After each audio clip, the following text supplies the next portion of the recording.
There's a reason work smart, not hard is a cliche. Effective studying more about how you study, not just how long. Studying TV focuses on getting the most out of every study session, and you should too. But for now, today's video. The question, how do I concentrate more and more on studies? Does this sound familiar? You have a big exam coming up next week, so you know it's time to hit the books. You sit down at your study table and start reviewing your notes. 5 minutes later, your phone goes off. It's a text message from your cousin, Lily. She's asking about the family trip that you're going on after your exam. After exchanging 6 text messages with Lily, you look at the time. 15 minutes have gone by. You put your phone aside and get back to reading your notes.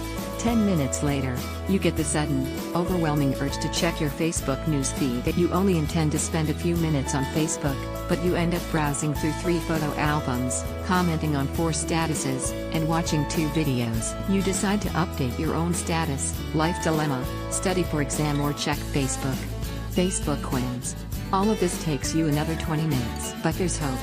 There are simple techniques you can use to win the war against distractions. Here are 6 tips for you. 1. Put your phone on silent mode and place it at the other end of the room. 1.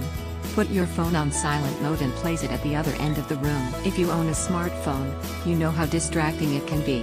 Facebook, Twitter, email, text messaging, and yes, the entire internet are at your fingertips. Even a non-smartphone can be extremely distracting. As such, I recommend that at the start of your study session you put your phone on silent mode and place it far away from you. Preferably, you should place it at the other end of the room. This way, you won't be interrupted by phone calls or text messages while you're studying. You can always check your phone every 30 or 45 minutes when you take a break. If you're honest with yourself, you'll admit that few of the text messages and phone calls you receive require an immediate response, so it's reasonable to get back to the other person when you're taking a break. 2. Turn off your internet access. 2. Turn off your internet access. You might intend to use your computer for work, but you can easily find yourself on Facebook or instead. You know what I mean. When you're using your computer, the World Wide Web is literally just a click away. Don't trust yourself to resist that temptation. Turn off your internet access before you begin your study session. If you need to access certain online resources, then download all of the necessary information at the start of your session before you turn off your internet access. The internet is a tool that has the power to both entertain and educate.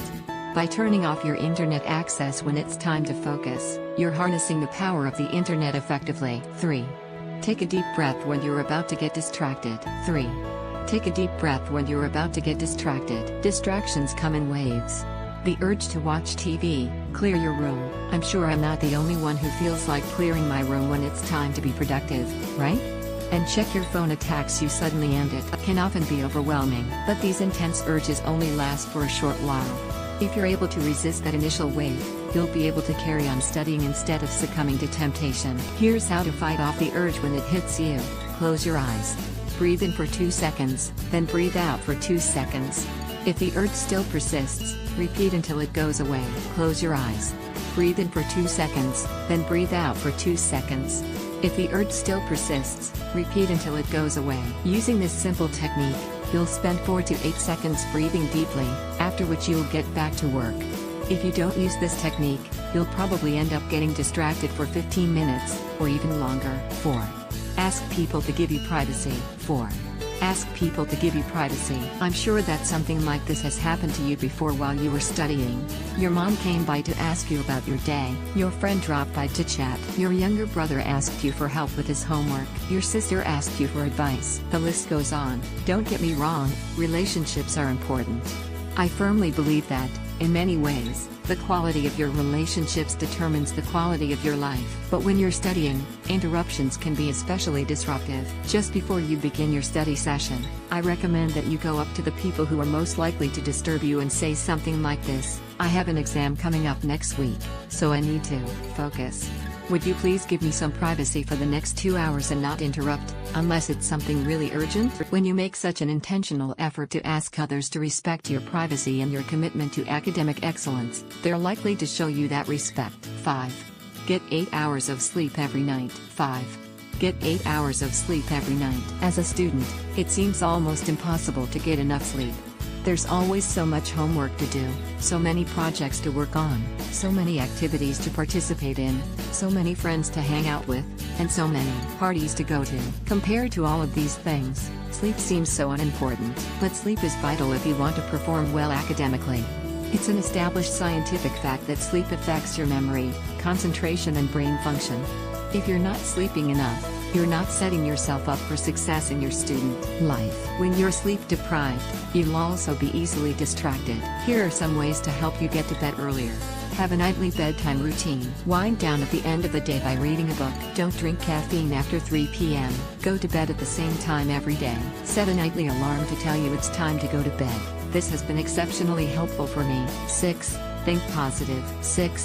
Think positive. The term frenzy is defined as a state of being out of control, often underpinned by extreme emotions like anger, anxiety, and sadness.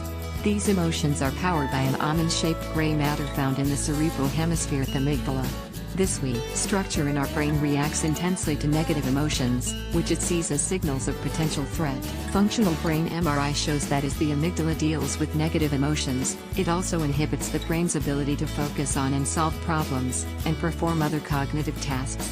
Positive emotions, on the other hand, yield opposite results. They enhance the brain's executive function, thus giving way to creativity and strategic thinking. So if you find your coworker annoying you, take a deep breath, dismiss it, and get back to what you're doing. You can also respond to it by cracking a joke just to lighten up your mood. 7. Know when and where you focus best. 7.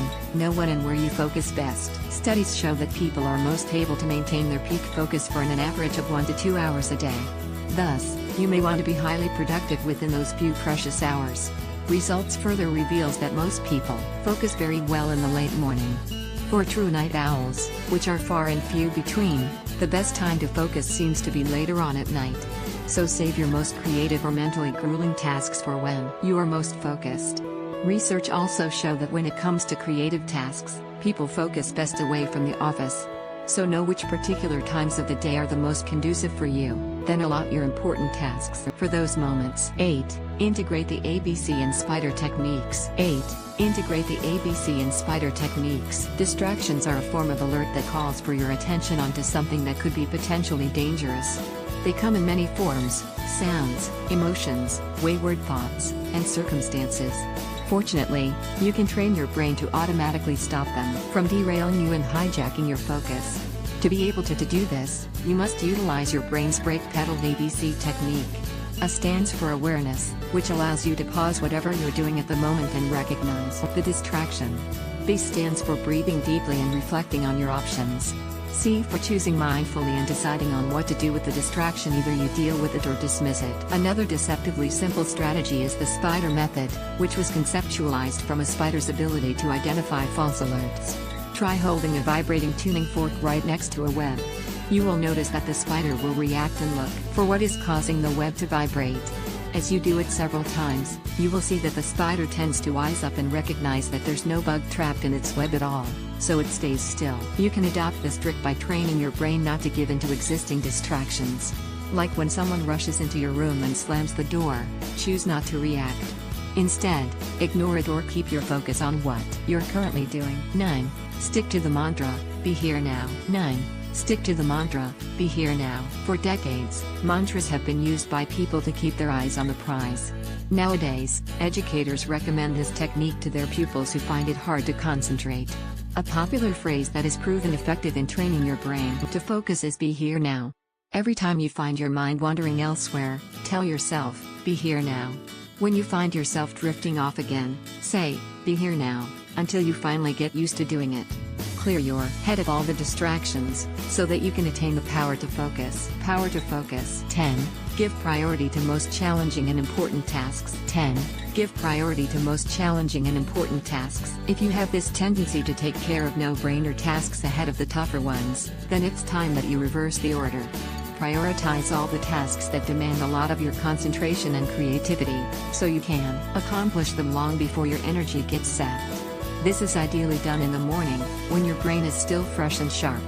Proceed with lighter tasks, e.g., checking your emails, later in the day. But remember, important does not mean urgent. Something can be urgent without being important. For instance, returning a missed phone call to confirm a date may be urgent, but it is not important. The key is to take care of the most important tasks first so that they never become both important and urgent. Think about studying last minute for an exam. Studying for that exam is important, but it did not need to be urgent. It only became urgent because of last-minute procrastination. 11. Practice set shifting. 11. Practice set shifting. There are instances when you inevitably have to veer your attention off to a new task. This requires set shifting, which means that you have to turn all your focus on a new task and leave nothing behind on the previous one. But before you do this, try giving your brain a breather. Try to take a break at least once every 45 minutes to an hour. Go for a walk, grab a cup of coffee, climb up the stairs, meditate or try some yoga pose, or perform short breathing exercises. Doing any of these allows you to subconsciously work on the previous tasks. Before you know it, new ideas have already emerged, helping you finish the previous task and proceed with the next one. 12. Reward yourself. 12. Reward yourself. WP_add_camp_3. Some consider this as the best way of training the brain how to focus. Whenever you are faced with a new or challenging task, think of the reward that you would like to give yourself when you accomplish it with flying colors. Say, for instance, a movie date after finishing a chapter or a night out with friends after submitting your term paper. With the promise of a fulfilling incentive once a project is completed, you will surely strive hard to concentrate on it so that you can pamper yourself as soon as it's done. 13. Refrain from multitasking as much as possible. 13. Refrain from multitasking as much as possible. Many of us brag about our ability to multitask and wear it around like a badge of honor. While multitasking can help you accomplish many things at the same time, it also leaves you more susceptible to slip-ups.